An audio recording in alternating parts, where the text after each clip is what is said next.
Well, for the fourth time this season, the Arizona State Sun Devils lose a one-score ball game tonight against the visiting Stanford Cardinal, their first loss in Sun Devil Stadium, 20-13 final score. Hello, everyone. Scotty Gange here with editor of HouseofSparky.com, Brady Vernon. And Brady, let's just get right into it. The offense was supremely below par today. What can you take away from tonight's performance? Well, obviously, like you said, they've lost another game by one score. In those games, they've scored 21 points twice, 20 points, and now 13 tonight. I generally believe that maybe everyone needs to take a step back and reevaluate this entire offense. Herm does want to go run heavy. Benjamin was very ineffective tonight. I don't remember the true stats, but I think Manny Wilkins might have outrushed him. I don't generally know if they're giving themselves enough opportunity to score the football. In the Pac-12 and just college football in itself, most teams don't win a whole lot of games when you score an average of 20 points or below. And maybe they're just not giving themselves enough chances. Like, yeah, they run the clock, but they're still not winning time of possession. The first half, Stanford had the ball for 20 minutes compared to the ASU's 10. So I think things need to be looked at. I think everyone needs to kind of reevaluate what's going on with this offense because the defense is stepping up enough where they can win a lot more ball games.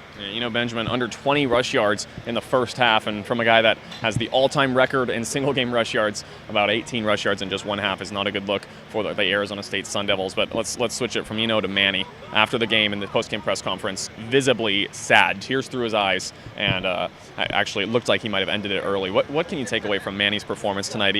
There was a couple ups, but a lot of lows tonight for Manny. Like you said, Manny Wilkins entered the press conference very emotional. For those who didn't see the true last play, clock was winding down, no timeouts. They're on Stanford's 25. Throws a check down the Benjamin inside the hashes. Benjamin has no shot to get out of bounds. Clock rolls, game over. Manny said, "There's no reason I should ever make that throw. I need to just throw it at his feet. Just got to give my team a chance." Manny talked about the turnovers, the fumble, which, to be fair, the Stanford player made a very good play on it. The pick was more his fault. He said that as well, and he truly just felt like he let his team down. And you're right, it wasn't his best performance. And I don't know if they're truly, like I said earlier, if they're letting Manny Wilkins play his best football. And yes, they're asking him to throw a lot of screen passes and whatnot, but he didn't have a good night tonight, and like he said, he's running out of time. He has 5, maybe 6 games left in the Sun Devil uniform, and this one really hurt him hard as much as any ASU fan. Yeah, and you've got to think, the fourth loss of the season, and as we've said a number of times, just one-possession games in all of those. All of them are easily grabbable, and you're not going to win every single game, but at least if you're Manny Wilkins and the Sun Devils, you would hope you would have grabbed one or two of those tough contests. Going forward, how can they bounce back after losing so many games by just such a short margin? Well, I think there's a lot of context we also have to take into this. San Diego State, they're down 2 possessions pretty late. San Diego State wasn't playing tough defense. That game only got tight because they made an error, fumbled late when they shouldn't have even been running the ball right there. You should have just gone down. So that was an easy touchdown. Tonight they're down 2 scores. Yeah, they got within 1 with 8 minutes left, but did they play their best football? No. It was crazy if you really looked at this game and thought, oh, it's a 1 possession with 8 minutes left. I don't know why or how. It's just how football works sometimes, or the game happens to be close because just the way it is. Stanford's going to be a team that grinds it out. That being said, the Washington game was the same exact thing. They were down 2 scores, made it back into 1. So there's context to it. When you run the ball and the way this offense runs, I just don't think they're giving themselves enough opportunity. They go into panic mode, and then somehow something always works out, and they get within 1 score. Well, the efficiency in panic mode needs to happen throughout the entire game, and they're not in these situations when they're constantly trailing. Right, and we'll praise the Sun Devils. We'll be the first ones to do that, and we'll be the first ones to also notice when they played poorly. They did play poorly tonight. There was several phenomenal plays, a deep pass to Frank Darby, a couple other ones, and really, they were 13 yards away from sending this game into overtime, and so it was just right there at their fingertips. They weren't able to grab it, but defensively, at least in the first half, they were pretty much unstoppable at Sun Devil defensive unit. What can we take away from them tonight? This season, they're heading in the right steps. That young, talented defense, it just seems to keep getting better. There's still the mental mistakes, though. Sorry, Crosswell, very talented safety, was a 4-star coming out, had 3 or 4 penalties. Keep in mind, maybe some of them are 50-50 with the officiating. I know that's going to be a big topic after this. But don't give the refs an opportunity to call those plays. Yes, they might not be bad, but there's something there on each one of them. It's eliminating those, and that's what's been talked about the entire season. And yes, they're freshmen. They're first year playing Division I football. We're at the point, we're 8 weeks into the actual game season. These guys aren't really freshmen anymore. They know what they're doing. Those need to be cut out. There's no more excuses for it. Yeah, exactly. I mean, it's a young defense. We can't stray away from that, but they're deep into the year, and there's been several of them that have stood out. Ashari Crosswell, I'd say, especially played a very solid game tonight. He had those mistakes, but all around, I'd say he did a pretty good job. And that's true. But when you're in a one-score game, you microscope those mistakes. One of them was 3rd and long. Costello threw an incomplete pass and extended the drive. It's field possession. Herm Edwards talked about it in the same way. So, yes, there's going forward, sorry, Cross will probably be a fantastic player. There's plenty of guys, Merlin Robinson, Darian Butler, great freshman group. And, yes, the defense is heading in the right direction. Danny Gonzalez is doing a phenomenal job, I believe. I didn't think the ASU defense was going to be where it was today. And I think you, once again, turn around, look at this game. It's on the offense.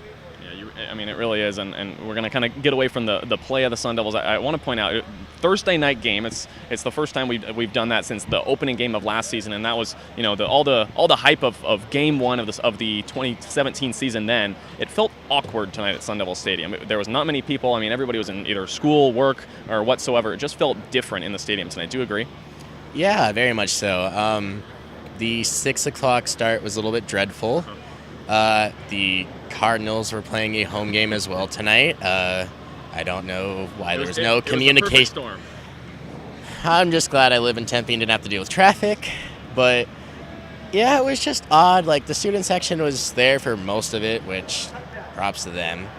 But, yeah, it was a maroon, not monsoon. It was like a little storm of just maroon scattered across Sun Devil Stadium. There just wasn't a whole lot of feeling in the stadium. Keep in mind, the game is very slow, boring. It's just how the two teams play nowadays. But, I mean, I don't know. There wasn't much to it. Stadium wasn't fantastic like it was for Michigan State. Maybe that involves the Cardinals Thursday night. A lot of factors. Who knows? Right, and from a awkward stadium tonight to next Saturday, they're going to be going to one of the most historic, legendary, and normally ridiculously loud and energetic stadiums in the Coliseum in Los Angeles. You got to believe the Sun Devils are going to put this away as fast as possible. And looking forward to their matchup against USC. What can we expect next Saturday? Well, thanks to the Thursday night game, they now have extra days to prep for USC. But they got to get in a better state of mind. Obviously, Manny Wilkins will be hurt, like going at himself about tonight's game, but you got to move on. No longer affects you, and he's a senior. He knows that. But things need to start changing, or we can't have another road debacle where it's this happens there, this happens there, another mental mistake. Like we've said constantly throughout this whole process tonight, is these things need to change, and the USC game will be not like a test of where they are, but where they are going forward. It's going to be a very tough matchup. The USC is starting to find themselves. They just blew out Colorado, who hadn't lost the Pac-12 game.